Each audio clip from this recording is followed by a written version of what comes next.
2003년 10월 대구의 아침은 쌀쌀했다. 동성로 뒷골목 한복판에 자리 잡은 대구일보. 지역본부 건물 3층에서 박민호 기자는 어김없이 하루를 시작했다. 벽시계가 오전 8시 30분을 가리킨다.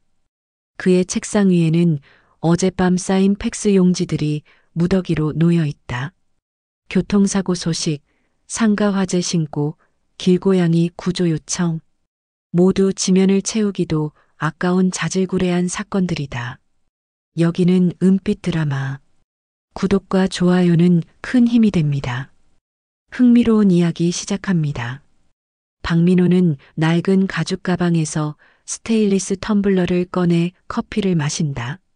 38세, 이 업계에서 15년을 굴러온 그에게 이런 아침 풍경은 이미 일상이 되어버렸다.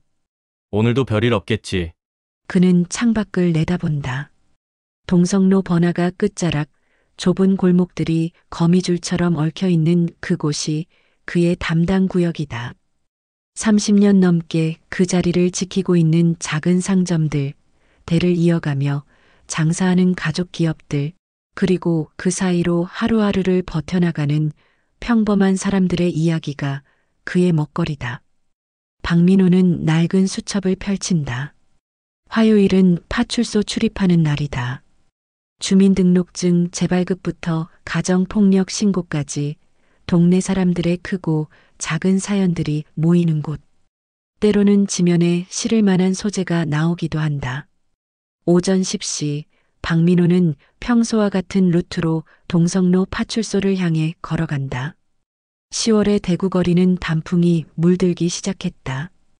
은행나무 잎이 노랗게 변해가는 골목길을 따라 그는 천천히 걸음을 옮긴다. 파출소까지 가는 길목에는 할매손만두라는 작은 간판이 그를 맞이한다. 30평도 안 되는 조그만 가게지만 이 골목에서는 나름 유명한 곳이다. 15년 전 이 동네에 처음 발령받았을 때부터 이 만두집은 있었다.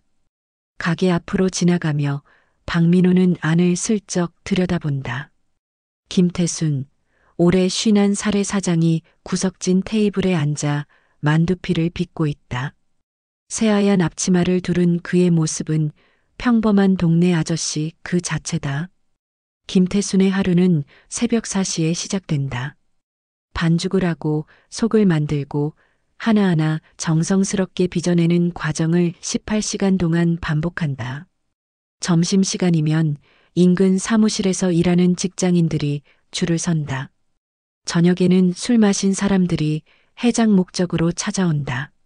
15년 전에는 할머니가 하셨는데 돌아가신 후로는 아들인 김태순 씨가 운영하고 있어요. 파출소 민원실에서 만난 통장 할머니가 귀띔해준 정보다. 파출소 현관문을 밀고 들어서자 익숙한 냄새가 코끝을 스친다. 소독약 냄새와 커피 냄새가 뒤섞인 전국 어느 파출소나 똑같은 그 냄새다. 최영은 형사가 민원실 카운터 뒤에서 서류 정리를 하고 있다. 40대 초반의 그녀는 이 파출소에서 5년째 근무하고 있다. 박민호와는 업무상 자주 만나는 사이다. 아, 박 기자님? 오늘도 어김없이 오셨네요. 화요일은 빼먹을 수 없죠. 오늘은 뭔가 재미있는 일 없었나요? 최영은 형사는 쓴웃음을 짓는다. 그녀의 책상 위에도 박민호와 비슷한 서류들이 쌓여 있다. 대부분 민원성 사건들이다. 하지만 오늘은 좀 다른 서류가 몇 장 섞여 있다. 실종 신고서가 좀 들어왔어요. 젊은 사람들 몇 명. 실종요? 이 동네에서. 박민호의 기자적 본능이 깨어난다. 15년 동안 이 지역을 담당하면서 실종 사건은 드물었다. 대구 같은 중소도시에서, 그것도 동성로 인근 주거지역에서 실종 사건이 연달아 일어난다는 건 이상한 일이다. 최영은 형사는 서류철에서 몇 장을 꺼내 보여준다. 실종 신고서, 양식에 또박또박 적힌 글씨들이 박민호의 시선을 사로잡는다. 지난달부터 벌써 4명이에요. 모두 20대에서 30대 초반. 첫 번째 실종자는 이수진, 25세 대학원생. 9월 15일 저녁 9시경 집을 나선 후 실종. 두 번째는 박철호, 29세 회사원. 9월 22일 퇴근 후 동료들과 술을 마신 뒤 귀가 중 실종. 세 번째는 김미영, 23세 간호사. 9월 30일 야근 후 집으로 향하던 중 실종.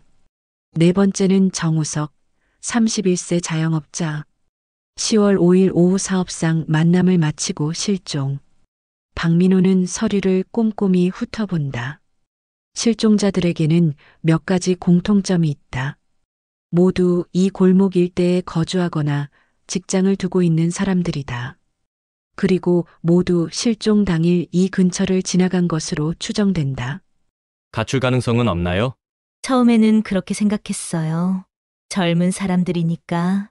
하지만 4명 다 특별한 사유가 없어요. 가족 관계도 원만하고 경제적 어려움도 없고. 파출소를 나선 박민호는 다시 할매 손만두 앞을 지나간다. 점심시간이 다가오자 가게 안은 분주해졌다. 김태수는 여전히 같은 자리에서 만두를 빚고 있다. 그의 손놀림은 기계처럼 정확하고 빠르다. 가게 앞에는 손님들이 하나둘 모여들기 시작한다. 인근 사무실에서 일하는 젊은 직장인들이 줄을 이룬다. 20대 후반에서 30대 초반, 실종자들과 비슷한 연령대다. 어서 오세요. 오늘도 맛있게 해드릴게요. 김태순의 목소리는 다정하다. 그는 특히 젊은 손님들에게 더욱 친절하다. 만두를 내어줄 때마다 맛있게 드세요라고 인사한다. 그의 얼굴에는 만족스러운 미소가 떠나지 않는다. 박민호는 가게 안을 더 자세히 관찰한다. 테이블은 6개, 좌석은 총 24석. 오픈 주방 형태로 되어 있어 김태순이 요리하는 모습이 손님들에게 그대로 보인다. 깔끔하고 정돈된 내부, 특별할 것 없는 평범한 동네 식당이다. 하지만 박민호의 시선이 멈춘 곳이 있다. 가게 뒤편 계단이다. 다른 가게들과 달리 이곳에는 지하로 내려가는 계단이 있다. 골목의 다른 상가들은 대부분 단층 건물인데 할매 손만두만 지하 공간을 가지고 있다. 계단 입구에는 관계자 외 출입 금지라는 작은 팻말이 붙어 있다. 별것 아닌 표지판이지만 왠지 박민호의 시선을 붙잡는다. 김태순이 만두를 쪄내며 중얼거리는 소리가 들린다. 오늘도 좋은 재료로. 그 순간 박민호는 이상한 느낌을 받는다. 말로 설명하기 어려운 막연한 불편함 같은 것이다. 15년간 기자 생활을 하면서 기른 직감이 속삭인다. 뭔가 이상하다고. 실종자 4명. 모두 이 골목을 지나다닌 젊은 사람들. 그리고 15년 동안 이 자리를 지키며 젊은 손님들을 특히 아꼈던 김태순. 박민호는 수첩을 꺼내 메모를 적는다. 할매 손만두 마이너스 김태순 마이너스 실종자들과의 연관성 조사 필요. 아직은 추측에 불과하지만 기자의 육감이 말하고 있다. 이 평범해 보이는 만두집에 뭔가 숨겨진 비밀이 있을지도 모른다고. 오후 2시 점심 손님들이 빠져나간 가게 안에서 김태순이 혼자 정리를 하고 있다. 그는 가끔 지하로 내려가는 계단 쪽을 바라본다. 그의 눈빛에는 묘한 만족감이 어려 있다. 박민호는 멀리서 그 모습을 지켜본다. 겉으로 보기에는 평범한 식당 사장의 일상이다. 하지만 뭔가가 그의 마음을 불편하게 만든다. 그날 저녁 박민호는 사무실에서 실종 사건에 대한 기사를 쓰기 시작했다. 아직은 단순한 실종 사건 보도에 불과하지만 그의 마음 한구석에는 이상한 예감이 자리 잡고 있었다. 동성로 골목에 드리워진 10월의 그림자가 점점 길어지고 있었다. 그리고 그 그림자 속에는 아무도 모르는 끔찍한 비밀이 숨어 있었다. 며칠 후 5번째 실종자가 신고될 줄을 그때만 해도 박민호는 알지 못했다. 그리고 그 모든 사건의 중심에 할매 손만두라는 평범한 가게가 있을 줄도. 2003년 10월 18일 박민호가 할매 손만두를 처음 의심한 지 일주일 만에 5번째 실종자가 신고되었다. 이번에는 27세 회사원 한지민이었다. 10월 17일 저녁 회식을 마치고 집으로 향하던 중 실종되었다. 동료들의 증언에 따르면 지민은 오후 11시경 동성로 골목 입구에서 마지막으로 목격되었다. 박민호는 파출소에서 한지민의 실종 신고서를 받아들고 가슴이 무거워졌다. 이제 더 이상 우연이라고 할 수 없었다. 5명이나 되는 젊은이들이 같은 지역에서 비슷한 패턴으로 사라졌다는 건 명백히 사건이었다. 이제 경찰서 강력계에 넘겨야겠어요. 최영은 형사가 한숨을 내쉬며 말했다. 그녀도 더 이상 단순한 가출로 치부할 수 없다는 걸 인정했다. 혹시 CCTV 같은 건 없나요? 골목 입구나 상가 쪽에? 있기는 한데 워낙 오래된 장비들이라 화질이 좋지 않아요. 그리고 골목 안쪽은 사각지대가 많고요.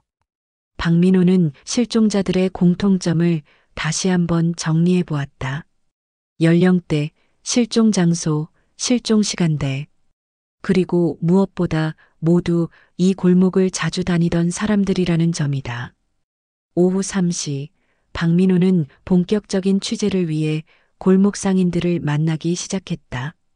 첫 번째로 찾아간 곳은 할매 손만두 맞은편에 있는 철물점이었다.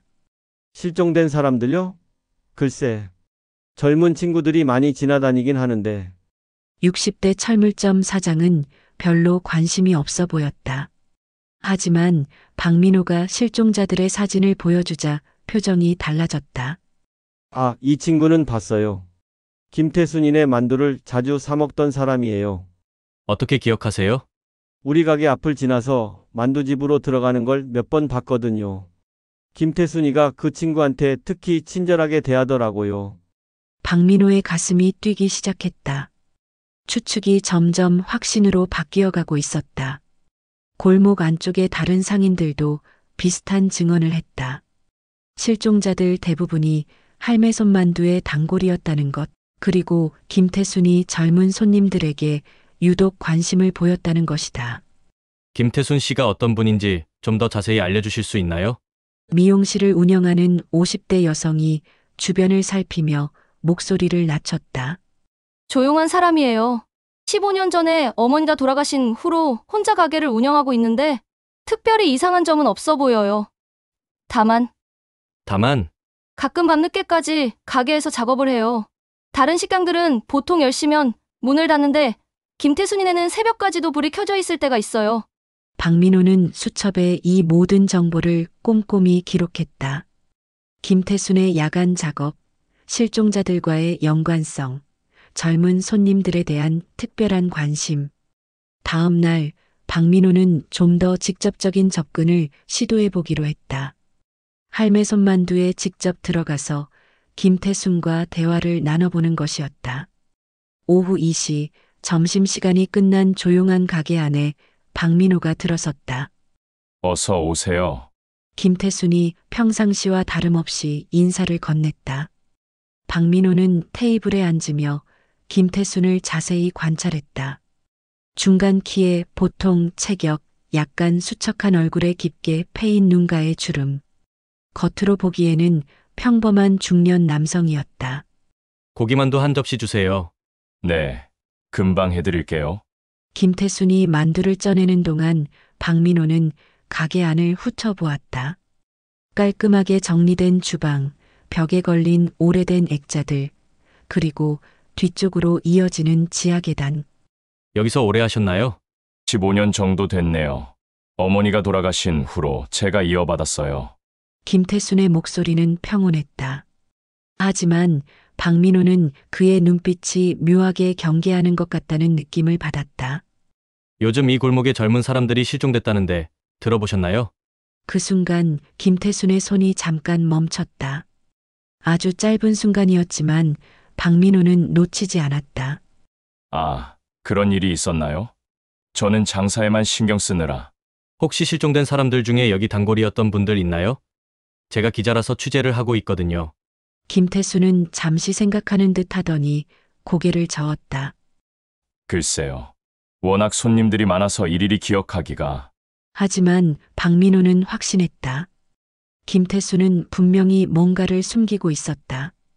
그의 표정 변화, 미묘한 망설임, 그리고 질문을 회피하려는 태도까지. 만두 맛있게 하시네요. 특별한 레시피라도 있으신가요? 그냥 좋은 재료를 쓸 뿐이에요. 김태순이 만두를 내놓으며 답했다. 박민호는 한 입 베어 물었다. 정말로 맛있었다. 고기의 풍미가 깊고 진했다. 정육점에서 특별한 부위를 쓰시나요? 매일 신선한 고기를 가져다 써요. 고객들이 맛있다고 해주시니까요. 김태순의 입가에 미소가 스쳤다. 하지만 그 미소가 왠지 박민호를 불편하게 만들었다. 가게를 나선 박민호는 다시 한번 뒤를 돌아보았다. 김태순이 창문 너머로 그를 지켜보고 있었다. 둘의 시선이 마주치는 순간 김태순은 재빨리 고개를 돌렸다. 그날 밤 박민호는 사무실에서 늦게까지 자료를 정리했다. 실종자들의 신상정보, 목격담, 그리고 김태순과 관련된 의혹들. 오후 11시가 넘어서 집으로 향하는 길에 박민호는 할매 손만두 앞을 지나갔다. 다른 가게들은 모두 불이 꺼진 상태였지만 만두집에서만 희미한 불빛이 새어나오고 있었다. 박민호는 골목 어둠 속에서 가게를 지켜보았다. 김태순의 실루엣이 지하 계단 쪽으로 움직이는 것이 보였다. 그리고 잠시 후 무언가를 들고 올라오는 모습이 창문에 비쳤다. 뭘 하고 있는 거지? 박민호의 호기심이 극에 달했다. 하지만 너무 가까이 다가가기엔 위험할 수 있었다. 그는 며칠 더 관찰해 보기로 했다. 2004년 1월 추위가 매서운 어느 날 밤, 박민호는 마침내 결정적인 장면을 목격했다. 그는 가게 뒤편 골목에서 김태순의 야간 작업을 지켜보고 있었다. 밤 12시가 넘은 시간, 김태순이 지하에서 커다란 포대를 끌고 올라왔다. 포대 안에서 무언가가 흘러나왔다. 어둠 속에서는 정확히 무엇인지 알 수 없었지만 끈적한 액체 같은 것이 바닥에 떨어뜨렸다. 김태수는 주변을 살피며 포대를 트럭에 실었다. 그리고는 어디론가 사라졌다. 박민호는 가슴이 두근거렸다. 이건 분명히 보통이 아니었다. 하지만 확실한 증거 없이는 경찰도 기사도 쓸 수 없었다. 다음 날부터 박민호의 본격적인 잠입 취재가 시작되었다. 그는 김태순의 일과를 파악하고 가게의 구조를 알아보고 무엇보다 지하실에서 무슨 일이 벌어지는지 확인해야 했다. 하지만 이 모든 과정에서 박민호는 점점 더 큰 심리적 압박을 느끼기 시작했다. 만약 자신의 추측이 맞다면 그는 지금 매우 위험한 상대를 다루고 있는 것이었다. 이게 정말 맞는 길인가? 박민호는 자신에게 물었다. 하지만 5명의 실종자들을 생각하면 그는 계속 나아갈 수밖에 없었다. 진실을 밝혀내는 것이 기자로서의 사명이었고 무엇보다 사라진 사람들을 위한 일이었다. 2004년 2월 박민호는 마침내 결심을 굳혔다. 더 이상 망설일 수 없었다. 그는 최영은 형사와 상급 수사기관에 자신이 수집한 모든 정보를 제공하고 본격적인 수사를 요청하기로 했다. 형사님, 저한테 중요한 얘기가 있습니다. 무슨 일인데 이렇게 심각하세요? 할매 손만두, 김태순 말이에요. 저는 그가 실종 사건들과 연관되어 있다고 생각해요. 최영은 형사의 표정이 굳어졌다. 박 기자님, 그런 의혹을 제기하려면 확실한 증거가 있어야 해요. 물론 아직 결정적인 증거는 없습니다. 하지만 정황상 박민호는 지난 몇 달간 수집한 모든 정보를 최영은 형사에게 설명했다. 실종자들과 김태순의 연관성, 야간의 의심스러운 행동들, 그리고 가게, 지하실의 존재까지. 최영은 형사는 오랫동안 침묵했다. 그리고는 무거운 목소리로 말했다. 알겠습니다. 장부에 보고해 보겠어요. 하지만 박 기자님도 조심하세요. 만약 당신의 추측이 맞다면. 그녀의 말은 끝나지 않았지만 박민호는 그 의미를 충분히 알 수 있었다. 그날 밤 박민호는 잠을 이룰 수 없었다.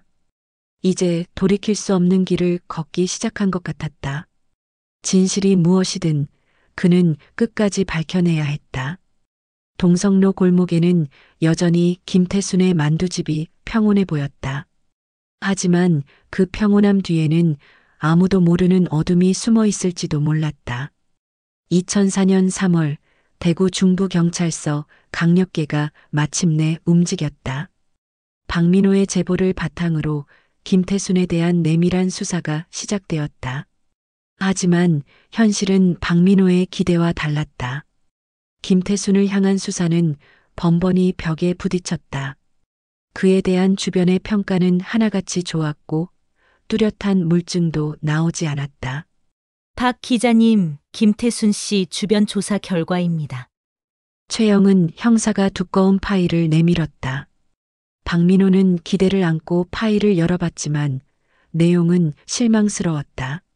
전과 기록 없음, 세금 체납 없음, 이웃들과의 갈등 없음. 오히려 모범 시민이네요. 그리고 정육점 사장 증언에 따르면 김태순 씨는 매일 정확히 5kg의 돼지고기를 구입한다고 해요. 15년간 한 번도 변동이 없었대요. 박민호는 당황했다. 자신이 그토록 확신했던 의혹들이 하나씩 무너지는 느낌이었다. CCTV 분석 결과는 어떻게 됐나요? 그것도 별다른 소득이 없었어요. 실종자들이 골목에 들어서는 건 확인됐지만 이후 행적은 사각지대 때문에 파악이 안 돼요. 최영은 형사의 표정이 점점 회의적으로 변해갔다. 박민호는 그녀의 마음을 읽을 수 있었다. 혹시 기자가 과민 반응한 게 아닐까? 하지만 분명히 뭔가 이상해요. 제가 목격한 야간 작업들, 그리고 박 기자님, 만두집 사장이 밤늦게 일하는 게 범죄는 아니잖아요? 최영은 형사의 말에 박민호는 할 말을 잃었다. 그의 의혹이 점점 추측에 불과한 것처럼 보이기 시작했다. 3월 말 상황이 더욱 악화되었다. 강력계 팀장이 직접 박민호를 불러들였다. 기자님, 김태순 씨가 정식으로 항의를 제기했습니다. 항의요? 근거 없는 의혹 제기와 사생활 침해라고 하네요. 그분이 변호사까지 선임했어요. 박민호의 가슴이 철렁 내려앉았다. 김태순이 법적 대응에 나섰다는 것은 그가 자신의 조사를 알고 있다는 의미였다. 혹시 제가 무리한 취재를 했나요? 아니에요. 하지만 더 이상 구체적인 증거 없이는 수사를 지속하기 어렵겠어요. 팀장의 말에 박민호는 절망감을 느꼈다. 자신이 그토록 확신했던 사건이 무너져가고 있었다.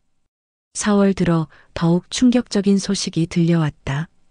실종자 중 한 명인 박철호가 부산에서 발견된 것이다. 살아있어요? 네, 살아있어요. 가출이었던 것 같습니다. 최영은 형사의 말에 박민호는 어이가 없었다. 그렇다면 자신의 추측이 완전히 틀렸던 것일까? 박민호는 직접 부산으로 내려가 박철호를 만났다. 그는 생각보다 건강해 보였지만 뭔가 위축되어 있었다. 왜 연락도 없이 사라지셨어요?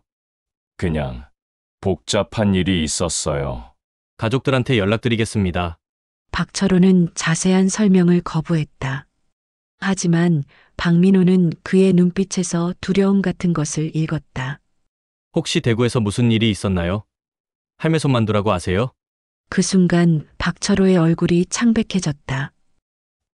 그 얘기는 하지 말아 주세요. 저는 아무것도 모릅니다. 박철호의 반응이 이상했지만 박민호로서는 더 이상 추궁할 수 없었다. 어쨌든 실종자 중 한 명이 살아서 돌아온 이상 그의 사건 이론에는 큰 타격이었다. 5월 박민호는 완전히 고립되었다. 경찰은 수사를 중단했고 신문사 내부에서도 그를 의심스럽게 바라보기 시작했다. 민호야, 너 요즘 너무 몰두하는 거 아니야? 선배 기자가 걱정스럽게 말했다. 이제 그만 놔둬. 박철호도 살아서 나타났잖아. 하지만 아직 4명이 더. 그것도 시간 문제일 거야. 가출이었던 거지 뭐. 주변의 시선이 차가워지면서 박민호는 점점 더 위축되었다. 정말로 자신이 착각했던 것일까?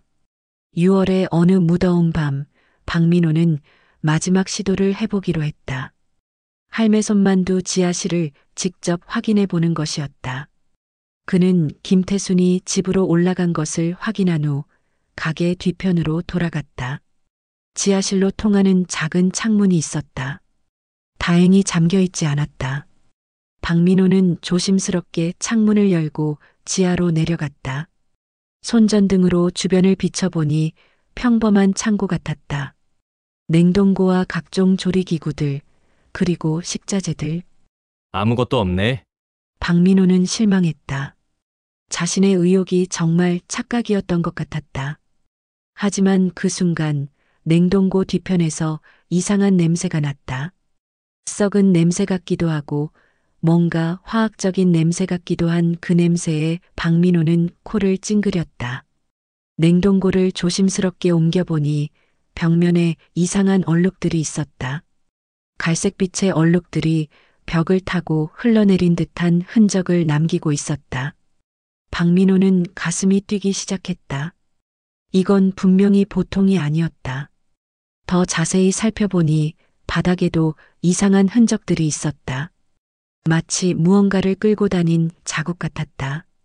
그리고 구석진 곳에는 작은 뼈 조각 같은 것도 보였다. 이게 뭐지? 박민호가 뼈 조각을 자세히 보려는 순간 위층에서 발걸음 소리가 들려왔다. 쿵, 쿵, 쿵. 김태순이 내려오고 있었다. 박민호는 재빨리 손전등을 끄고 창문 쪽으로 몸을 숨겼다. 심장이 터질 것 같았다. 김태순이 지하실에 내려와 무언가를 확인하고 있었다. 어둠 속에서 그의 실루엣만 보였지만 그가 뭔가를 치우고 있는 것 같았다.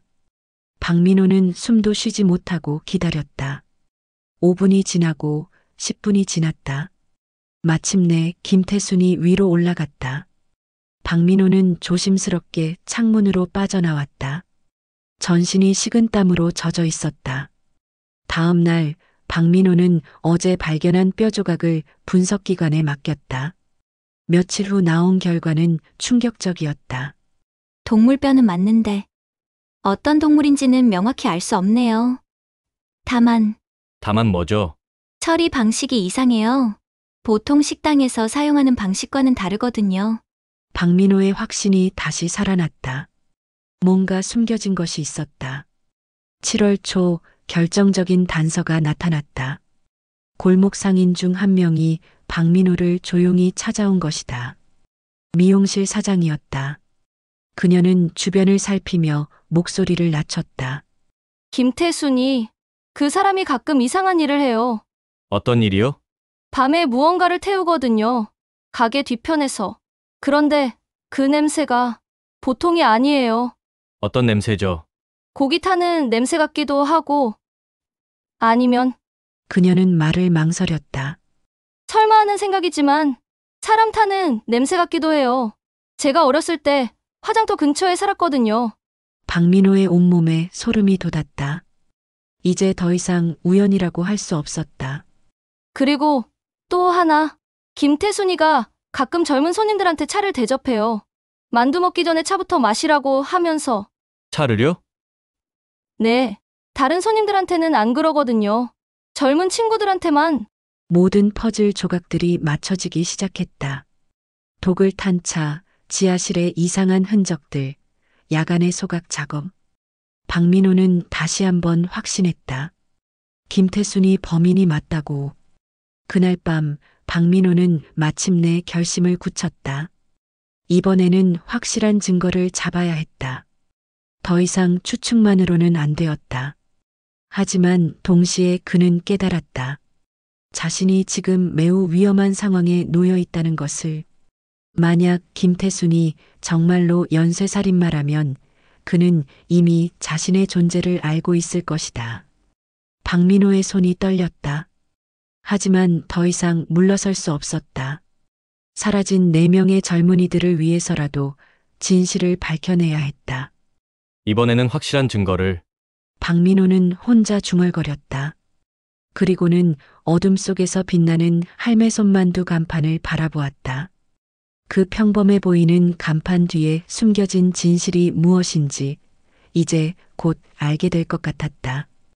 2004년 7월 10일 새벽 2시 박민호는 할매 손만두 뒤편 골목에서 김태순의 움직임을 지켜보고 있었다. 미용실 사장의 증언 이후 그는 매일 밤 이 자리를 지키고 있었다. 오늘 밤도 김태순은 평소와 같은 패턴을 보였다.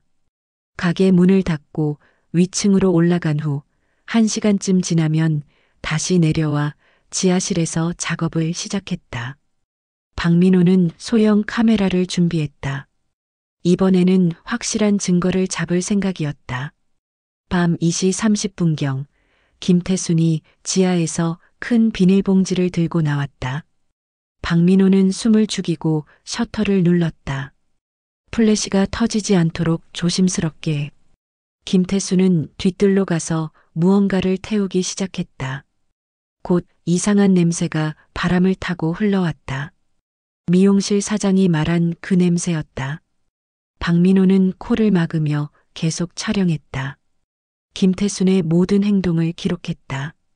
다음 날 아침 박민호는 촬영한 사진들을 현상했다. 어둠 속에서 찍은 사진들이라 선명하지는 않았지만 김태순의 수상한 행동은 충분히 포착되어 있었다. 이제 최 형사님께 가져가야겠다. 하지만 박민호는 망설였다. 지난번에 김태순이 법적 대응까지 했던 상황에서 이 정도 증거로는 부족할 수도 있었다. 그때 예상치 못한 전화가 걸려왔다. 부산에서 발견되었던 그 박철호였다. 박민호는 깜짝 놀랐다. 박철호의 목소리는 떨리고 있었다. 부산까지 내려가실 수 있으세요? 전화로는 위험할 것 같아서요. 박민호는 즉시 부산행 기차에 몸을 맡겼다. 박철호가 무슨 말을 하려는지 궁금했지만 동시에 불안하기도 했다. 부산역에서 만난 박철호는 한 달 전보다 더욱 야위어 있었다. 그의 눈가에는 깊은 공포가 서려 있었다. 기자님, 죄송합니다. 지난번에 거짓말했어요. 박철호가 떨리는 목소리로 말했다. 저는 가출한 게 아니에요. 도망친 거예요. 도망쳤다고요? 박민호의 가슴이 뛰기 시작했다. 김태순이, 그 사람이 저를 죽이려고 했어요. 박철호는 그날 밤의 일을 생생하게 들려주었다. 9월 22일 밤 회식을 마치고 집에 가던 길에 김태순이가 저를 불렀어요. 만두를 하나 먹고 가라면서요. 그래서요? 차를 한 잔 마시라고 하더라고요.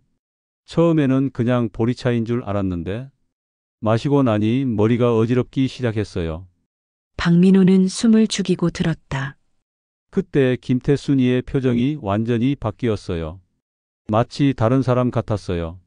눈빛이 소름 끼치게 차갑더라고요. 어떻게 빠져나왔어요? 다행히 의식을 완전히 잃기 전에 화장실에 간다고 하고 뒷문으로 도망쳤어요. 그리고 그대로 부산으로 내려왔죠. 박철호는 계속해서 떨고 있었다. 처음에는 경찰에 신고하려고 했어요.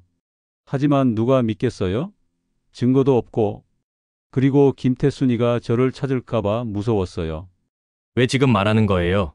TV 뉴스에서 봤어요. 또 실종자가 생겼다고. 더 이상 방치할 수 없다고 생각했어요. 박민호는 박철호의 증언을 모두 녹음했다. 이제 확실한 증인이 생긴 것이다. 경찰에 함께 가실 수 있나요? 네, 이제는 숨지 않겠어요. 다른 사람들이 다칠 수도 있으니까요. 다음 날 박민호는 박철호와 함께 대구로 돌아왔다. 그리고 곧바로 최영은 형사를 찾아갔다. 형사님, 죄송합니다. 박민호가 먼저 사과했다. 처음부터 제 말을 믿어주셨는데 저는 증거 없이 너무 성급했어요. 아니에요. 기자님이 포기하지 않으셔서 진실에 한 발 더 다가간 거잖아요. 최영은 형사도 사과했다. 저도 너무 성급하게 판단했어요. 김태순 씨의 법적 대응에 위축되기도 했고요. 이제 다시 시작해봅시다. 박철호의 증언을 들은 최영은 형사는 즉시 상급자에게 보고했다. 이번에는 반응이 달랐다. 생존 증인이 있다면 상황이 완전히 달라지죠. 강력계 팀장이 진지하게 말했다. 하지만 여전히 조심해야 해요. 김태순이 알아차리면 증거를 인멸할 수도 있으니까요. 수사팀은 신중하게 계획을 세웠다. 먼저 김태순의 일거수일투족을 감시하고 동시에 지하실을 정밀 수색할 수 있는 영장을 준비했다. 7월 15일 마침내 수색 영장이 발부되었다. 하지만 그 전에 한 가지 더 확인해야 할 것이 있었다. 박민호가 촬영한 야간 작업 현장을 과학수사대가 분석한 것이다. 태운 것들 중에 뼈 조각이 섞여 있어요. 과학수사관의 말에 모든 사람들이 긴장했다. 동물 뼈가 아닙니다. 사람 뼈로 추정됩니다. 이제 더 이상 의심할 여지가 없었다. 7월 16일 새벽 5시 대구 중부경찰서 강력계 전체가 출동했다. 박민호도 취재진 자격으로 동행했다. 할매손 만두는 평소와 다름없이 조용했다. 김태수는 새벽 4시부터 만두를 빚고 있었다. 김태순 씨, 경찰입니다. 수색 영장이 나왔습니다. 최영은 형사가 영장을 제시하자 김태순의 얼굴이 하얗게 변했다. 무슨 일이세요? 잠시 협조해 주시기 바랍니다. 김태수는 저항하지 않았다. 하지만 그의 눈빛에서 박민호는 체념 같은 것을 읽었다. 수사팀이 지하실로 내려갔다. 박민호도 함께 따라갔다. 그리고 그들이 발견한 것은 상상을 초월했다. 대형 냉동고 안에는 정체불명의 고기 덩어리들이 정리되어 있었다. 그리고 구석진 곳에는 사람의 옷가지들과 신분증들이 숨겨져 있었다. 이건 실종자들 것이에요. 최영은 형사가 떨리는 목소리로 말했다. 작업대에는 각종 칼과 절단 도구들이 놓여 있었다. 그리고 바닥과 벽면에는 지워지지 않는 핏자국들이 남아 있었다. 김태순 씨 현행범으로 체포합니다. 김태수는 체포되는 순간에도 무표정했다. 마치 이 순간이 올 것을 이미 알고 있었다는 듯이. 더 이상 숨기지 마세요. 모든 증거가 나왔어요. 최영은 형사의 말에 김태순이 처음으로 입을 열었다. 알겠습니다. 다 제가 한 일이에요. 그의 고백은 담담했다. 2년 전부터 11명을 죽였어요. 수사본부에 충격이 흘렀다. 11명이라니. 왜 그런 일을 했나요? 처음에는 가게가 어려워서였어요. 고기값도 비싸고. 그런데 사람들이 너무 맛있다고 하더라고요. 김태순의 고백은 계속되었다. 사람 고기가 돼지고기보다 훨씬 맛있어요. 그래서 계속하게 됐어요. 박민호는 온몸에 소름이 돋았다. 자신도 그 만두를 수십 번 먹었던 것을 생각하니 구역질이 났다. 어떤 방식으로? 독을 탄 차를 마시게 했어요. 젊은 친구들은 의심을 안 하더라고요. 김태수는 자신의 범행 방식을 상세히 설명했다. 마치 요리 레시피를 말하듯 담담하게. 사건이 해결되자 박민호는 복잡한 감정에 휩싸였다. 진실을 밝혀낸 뿌듯함과 동시에 그 끔찍한 진실에 대한 충격이 컸다. 기자님, 수고 많으셨어요. 최영은 형사가 진심으로 말했다. 기자님이 끝까지 포기하지 않으셨기 때문에 가능했어요. 저도 처음에 너무 의심해서 죄송했어요. 박민호도 사과했다. 이제 진짜 끝난 건가요? 재판이 남았지만 자백도 했고 증거도 확실하니까 금방 끝날 거예요. 그날 저녁 박민호는 마지막으로 할매 손만두 앞을 지나갔다. 이미 경찰 테이프로 둘러싸인 그 가게는 더 이상 평범한 만두집이 아니었다. 정말 끝났구나. 박민호는 혼자 중얼거렸다. 하지만 동시에 알고 있었다. 진짜 끝은 김태순이 모든 죗값을 치를 때까지 오지 않을 것이라는 것을. 2004년 12월 3일 대구지방법원 제1형사부. 김태순의 최종 재판이 열렸다. 박민호는 방청석에 앉아 피고인석의 김태순을 바라보았다. 5개월 전까지만 해도 평범한 만두집 사장이었던 그 남자는 이제 대한민국을 충격에 빠뜨린 연쇄살인마가 되어 있었다. 피고인 김태수는 2002년부터 2004년까지 총 11명을 살해한 혐의에 대해 어떻게 생각하십니까? 재판장의 질문에 김태수는 담담하게 답했다. 죄송합니다. 모두 제가 한 일입니다. 그의 목소리에는 여전히 감정이 없었다. 마치 남의 일을 말하는 것처럼. 검사가 일어섰다. 피고인은 선량한 시민들을 속이고 잔혹하게 살해했을 뿐만 아니라 그 시신을 식재료로 사용해 무고한 주민들에게 판매했습니다. 이는 인간으로서 저지를 수 있는 가장 끔찍한 범죄입니다. 방청석에서 흐느끼는 소리가 들려왔다. 피해자 가족들이었다. 사형을 구형합니다. 재판장이 김태순에게 마지막 변론 기회를 주었다. 할 말이 있습니까? 김태순은 천천히 고개를 들어 방청석을 바라보았다. 그의 시선이 잠깐 박민호와 마주쳤다. 저는 처음부터 이상한 사람은 아니었어요. 김태순이 처음으로 감정을 드러내며 말했다. 어머니가 돌아가신 후 가게 운영이 너무 어려웠어요. 빚도 많았고 그때 우연히 교통사고로 죽은 노숙자를 발견했어요. 방청석이 숙연해졌다. 호기심에 그냥 한번 써봤어요. 그런데 손님들이 너무 맛있다고 하더라고요. 그래서 계속하게 됐어요. 김태순의 목소리가 떨리기 시작했다. 죄송합니다. 정말 죄송합니다. 하지만 그의 사과는 이미 너무 늦었다. 재판장이 판결문을 읽기 시작했다. 피고인 김태순에게 사형을 선고한다. 방청석에서 탄성이 터져나왔다. 피해자 가족들은 울음을 터뜨렸고 일부는 안도의 한숨을 쉬었다. 김태수는 판결을 듣고도 무표정이었다. 마치 이미 각오하고 있었다는 듯이. 재판이 끝난 후 박민호는 법원 앞에서 피해자 가족들을 만났다.